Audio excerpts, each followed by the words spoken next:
तो जय हिंद, स्वागत है आप सभी का फिर से मेरे यूट्यूब चैनल पे।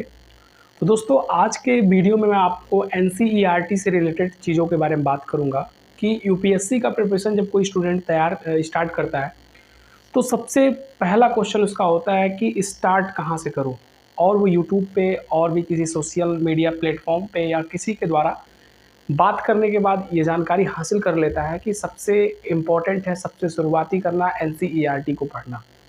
ये बहुत ही बड़ा क्वेश्चन स्टूडेंट्स के माइंडसेट में होता है जब वो प्रिपरेशन को अपनी स्टार्ट करता है कि एनसीईआरटी पढ़ूँ, कहाँ से पढ़ूँ, 6 से 12 पढ़ूँ या फिर 9 से 12 पढ़ूँ। कुछ लोग कहते हैं 9 से 12 पढ़ने के लिए, कुछ कहते हैं 6 से 12 पढ़ने के लिए। इस वजह से वो कन्फ्यूज़ होता है। कुछ तो ये कहते हैं कि एनसीईआरटी नहीं पढ़ना है, कुछ कहते हैं इट इज़ कंपल्सरी। तो ये बहुत बड़ा क्वेश्चन चलता है बच्चों के माइंड में, और जो प्रिपरेशन खास करके स्टार्ट करता है उसके लिए बहुत बड़ा चैलेंज होता है इस बात को समझना कि एनसीईआरटी आखिर स्टार्ट कहाँ से करे और कैसे पढ़े। बहुत बड़ा क्वेश्चन है, ठीक है। आज मैं इसका पूरा तोड़ लेके आया हूँ, पूरा सोल्यूशन लेके आया हूँ।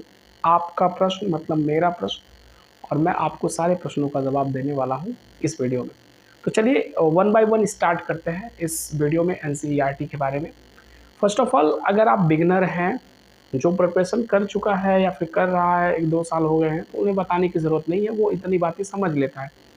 जब स्टार्ट कर रहे हैं और वो सोच रहे हैं एनसीईआरटी स्टार्ट करने के लिए, तो उनकी सोच बहुत अच्छी है कि एनसीईआरटी वो स्टार्ट करने के बारे में सोच रहे हैं। लेकिन उससे पहले भी कुछ और करना होता है एनसीईआरटी पढ़ने के लिए। जैसे देखो क्या है, हमारे पास यूपीएससी में कई सारे सब्जेक्ट हैं, खास करके जितने भी सब्जेक्ट्स हैं जो हमें पढ़ना है वो हैं अपना सोशल, माने एक तरह से कह सकते हो सामान्य अध्ययन, इंग्लिश में कह सकते हो, ठीक है। ये सारे पेपर्स हैं। इसके अंतर्गत क्या क्या आता है, इतिहास, भूगोल, पॉलिटी, जियो और आपका इकोनॉमिक्स, ये सारे सब्जेक्ट इसके अंतर्गत आते हैं। और इन्हीं के विषयों को हमको एनसीईआरटी के रूप में 6 से 12 देखना होता है। लेकिन क्या सारे सब्जेक्ट को देखना होता है? तो सारे सब्जेक्ट को नहीं देखना होता है।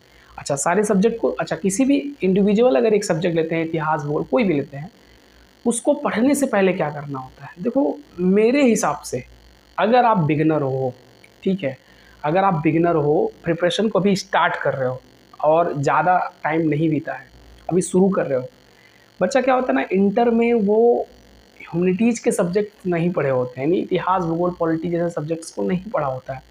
मैथ बैकग्राउंड का होता है, बायो बैकग्राउंड का होता है। कुछ मोस्ट ऑफ स्टूडेंट्स जो होते हैं वो ह्यूमैनिटीज़ से भी होते हैं, ठीक है। वो उनको अगर शुरू से कोई गाइड कर देता है तो शायद वो 11-12 में ह्यूमैनिटीज़ के सब्जेक्ट्स पढ़ने लगते हैं।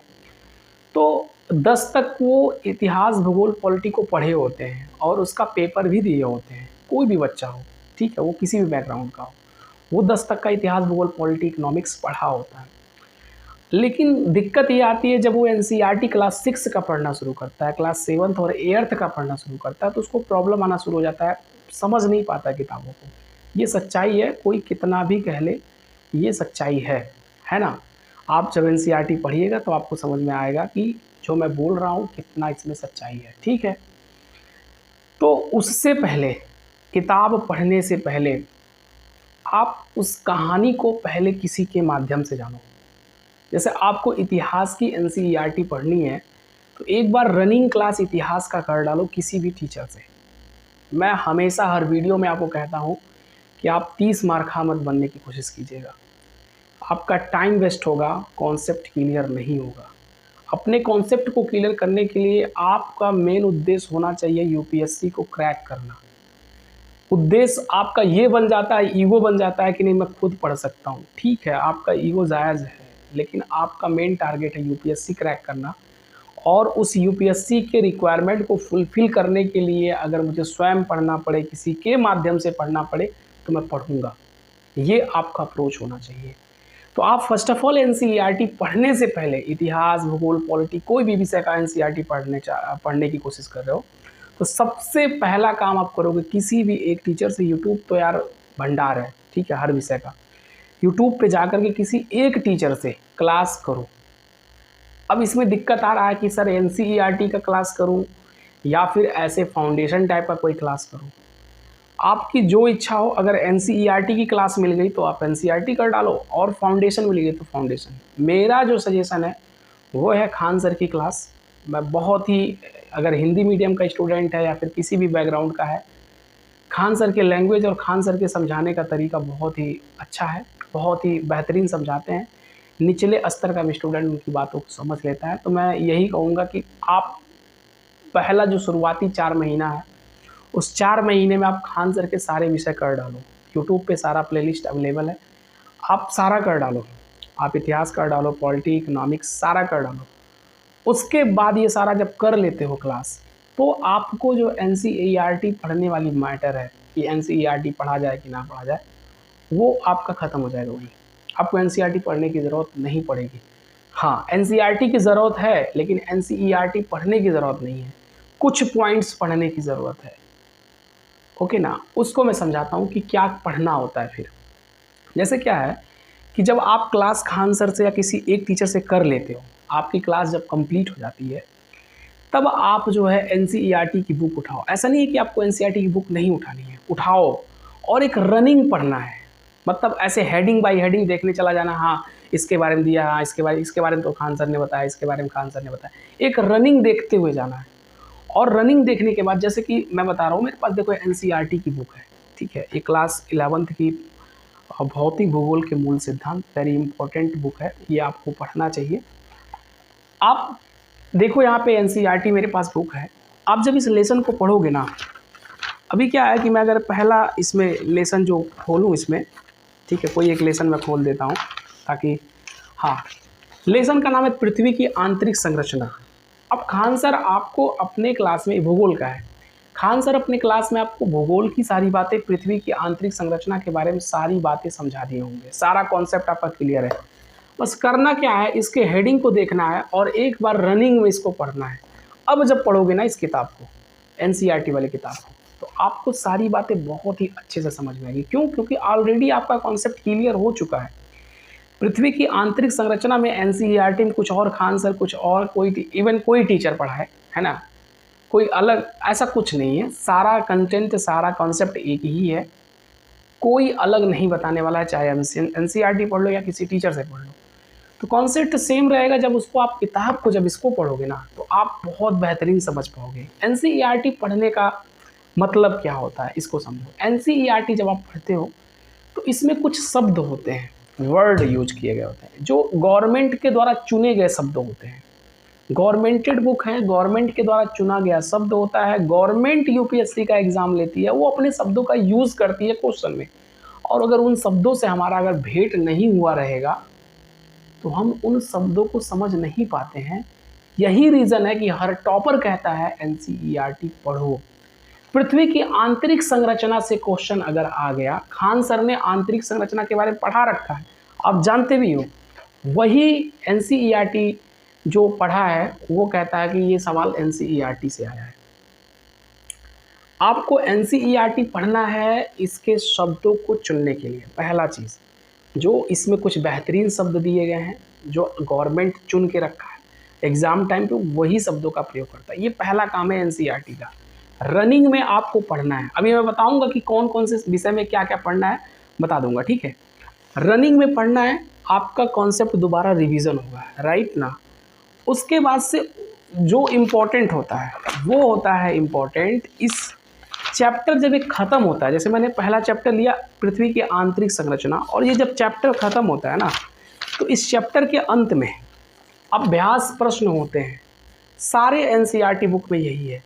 अभ्यास प्रश्न कुछ बहुविकल्पी प्रश्न होते हैं, कुछ जो है लिखित वाले, जो है कुछ वर्ड सेंटेंसेज में लिखने वाले जो क्वेश्चंस होते हैं। जैसे यहाँ पे लिखा भूगर्भीय तरंगे क्या हैं, फिर लिखा है भूगर्भ की जानकारी के लिए प्रत्यक्ष साधनों का नाम बताइए, फिर लिखा भूकंपीय तरंगे छाया क्षेत्र कैसे बनाती हैं।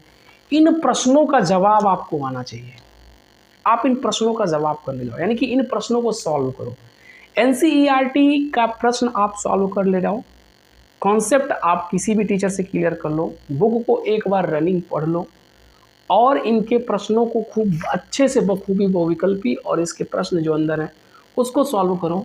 एनसीईआरटी का जो योगदान 20% है यूपीएससी के अंदर, 20 से 30% वो फुलफिल हो जाएगा। यूपीएससी का जो सिलेबस है एनसीईआरटी 40% भी कवर नहीं करता है। लोग अगर कहते हैं आपको एनसीईआरटी पढ़ करके यूपीएससी क्रैक किया जा सकता है, it is not possible, possible नहीं है। आपको एनसीईआरटी सिर्फ और सिर्फ आपके नॉलेज को सॉफ्ट करता है, बस आपके चीज़ों को बखूबी, जैसे गाड़ी है, मालिश कर दो, ऑयल लगा दो, ये है, ऑयलिंग कर देगा आप, यानी कि शब्द आपको बेहतर दे देगा एनसीईआरटी। कॉन्सेप्ट आपको टीचर के द्वारा, किताब के द्वारा जो है वही है, बस एनसीईआरटी का इतना काम है। आपको एनसीईआरटी समझ में आया होगा कि कैसे, क्यों पढ़ना है एनसीईआरटी, एनसीईआरटी पढ़ने का मेन मकसद क्या होना चाहिए, ये है इसका मेन मकसद। अब क्या है, दूसरा प्रश्न आता है, सर कौन कौन से एनसीईआरटी बुक पढ़ी जाए जो हमारी यूपीएससी के लिए इम्पोर्टेंट हो। अगर आप बिगनर हो और पूरा कॉन्सेप्ट आप किसी टीचर के द्वारा सारे विषय को पढ़ रखे हो, तो आपको कुछ चुनिंदे सब्जेक्ट को पढ़ना है, ठीक। जैसे आप जियोग्राफी की बात कर लो तो क्लास 11 का जो मैं बुक लिया हूँ, क्लास 11 की एनसीईआरटी, 12 की एनसीईआरटी इम्पोर्टेंट है। पॉलिटी की बुक ले लो, वो भी क्लास 11 की और 12 की इम्पोर्टेंट है।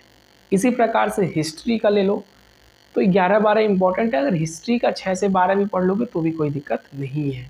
आप 11-12 आप इतना दिमाग में, ऐसे नॉर्मल दिमाग पे रखो कि आपको 11-12 के एनसीईआरटी पढ़ने ही हैं, ठीक। भूगोल के कुछ बच्चे ऐसे होते हैं जिनको कॉन्सेप्ट जिनका क्लियर नहीं होता, वो 6 से 12 पढ़ते हैं, भूगोल और इतिहास, ये दो विषय 6 से 12 पढ़ते हैं, ठीक है। तो आपको ये एनसीईआरटी की सारी बात समझ में आएगी, एनसीईआरटी क्यों पढ़ना है, कैसे पढ़ना है। अच्छा, अब तीसरी प्लान की तरफ चलते, तीसरी बात आपको बता दें कि कुछ ऐसे स्टूडेंट हैं जिनका कॉन्सेप्ट भी किसी टीचर के द्वारा पढ़ के क्लियर है, शब्दों का जाल भी उनको पता है, शब्दों का चुनाव भी उनको पता है, वो एनसीईआरटी पढ़ते ही नहीं है।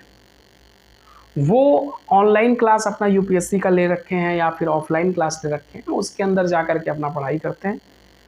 वहाँ पे जब टीचर कोई चैप्टर, इंडिविजुअल किसी चैप्टर के बारे में जिक्र करता है, तो वो आकर के एनसीईआरटी बुक निकालता है, उस चैप्टर को पढ़ लेता है। ये है ऑनलाइन और ऑफलाइन वालों के लिए मैटर, ठीक है। तो कुल मिला जुला के एनसीईआरटी में आपको करना क्या है, एनसीईआरटी तुरंत नहीं पढ़ना है। एनसीईआरटी पढ़ने से पहले आप किसी टीचर से उस विषय को खूब बेहतरीन यूट्यूब पे पढ़ लो, फिर एनसीईआरटी की बुक रनिंग में पढ़ो, कुछ शब्द मिलेंगे नए नए, उन शब्दों को गोला करो, उनको अपने नोट्स में ऐड करो, साथ ही साथ एनसीईआरटी के अंदर जो अभ्यास प्रश्न दिए गए हैं उनको आप सॉल्व करो, दैट्स फिनिश, आपका एनसीईआरटी का काम बन गया, ठीक है। इतना ही करना होता है। इतना एनसीईआरटी से जब आप कर लेते हो तो आपको फिर वही, जो अभी मैंने 2 दिन पहले एक वीडियो अपलोड किया था, नोट्स कैसे बनाएं, कैसे क्लास करना होता है, वो सारी बातें फिर करना शुरू कर देना होता है। क्लासरूम में जाइए या फिर ऑनलाइन ऑफलाइन क्लास, अब तो सस्ता हो गया है, सारी चीज़ें आप लीजिए, उस पर क्लास कीजिए, नोट्स बनाइए, नोट्स बनाने के बाद उसका रिवीजन कीजिए, रिवीजन करने के बाद जो है पीवाईक्यू पढ़िए और प्रीवियस ईयर्स क्वेश्चन पढ़िए, प्रैक्टिस पेपर सॉल्व कीजिए, उसके बाद से उससे रिलेटेड बुक पढ़िए, इंपॉर्टेंट स्टैंडर्ड जो बुक है वो पढ़िए। उसको पढ़ने के बाद आप मेंस की राइटिंग तैयार कीजिए, मेंस की राइटिंग तैयार करने के बाद आपका पूरा होल एग्जामिनेशन का जो है कवर हो जाएगा। तो ये टोटल बात था एनसीईआरटी से रिलेटेड कि एनसीईआरटी का जो भी जितना भी आपके माइंड में चल रहा है प्रश्न, वो सारे प्रश्नों का एक सलूशन है कि आप पहले किसी टीचर से एक विषय को पढ़ो, फिर उस विषय को पढ़ने के बाद आप रनिंग में एनसीईआरटी की क्लास को देखो, एनसीईआरटी के नोट्स, एनसीईआरटी के बुक्स को रनिंग में देखो और इसके अभ्यास प्रश्न को सॉल्व करना बिल्कुल भी मत भूलो, दैट्स आपका एनसीईआरटी, राइट। इसके बाद भी अगर एनसीईआरटी से रिलेटेड कोई क्वेश्चन आपके मन में चल रहा होगा तो आप हमारे कमेंट वाले सेक्शन में आकर के कमेंट करना। और जो स्टूडेंट्स अपनी कॉपी राइटिंग कर रहा है या फिर नोट्स से रिलेटेड कुछ पूछना है या फिर कोई नोट्स रिक्वायर करेगा, कुछ भी प्रश्न मेरे से करना या फिर कोई चीज़ वो भेज करके हमसे चेक करवाना चाह रहा है कि ये चीज़ सही है कि गलत है, आप मेरे टेलीग्राम चैनल डिस्क्रिप्शन में है, टेलीग्राम चैनल का लिंक, आप वहाँ से ज्वाइन हो जाना। जीके जीएस एकेडमी करके मेरा टेलीग्राम चैनल है और जो यूट्यूब का लोगो है वही उसका भी लोगो है, आप वहाँ पे जाके ज्वाइन हो जाना। 20 स्टूडेंट अभी वहाँ पे ज्वाइन हुए हैं, आप वहाँ पे जाके ज्वाइन हो जाना। कोई भी प्रश्न मुझसे डायरेक्टली पूछ सकते हो और मैं वहाँ पे करंट अफेयर रिलेटेड या कोई भी अपडेशन होता है जो यूपीएससी से संबंधित एग्जामिनेशन के लिए इम्पोर्टेंट है, उसको मैं वहाँ पे अपडेट आपको करता रहता हूँ। तो आप उसमें जुड़िए और अपने तैयारी को और बेहतरीन बनाइए मेरे साथ। मैं मुखर्जी नगर से हूँ और मैं दिल्ली में रह करके तैयारी कर रहा हूँ यूपीएससी सीएससी का। तो आप भी मेरे साथ रह करके क्लास कर सकते हैं, जुड़ सकते हैं, पढ़ाई अपनी तैयारी को मजबूत कर सकते हैं। तो चलिए इसी के साथ वीडियो को ख़त्म करते हैं, मिलते हैं नेक्स्ट वीडियो में नेक्स्ट टॉपिक के साथ। तब तक के लिए जय हिंद, वंदे मातरम।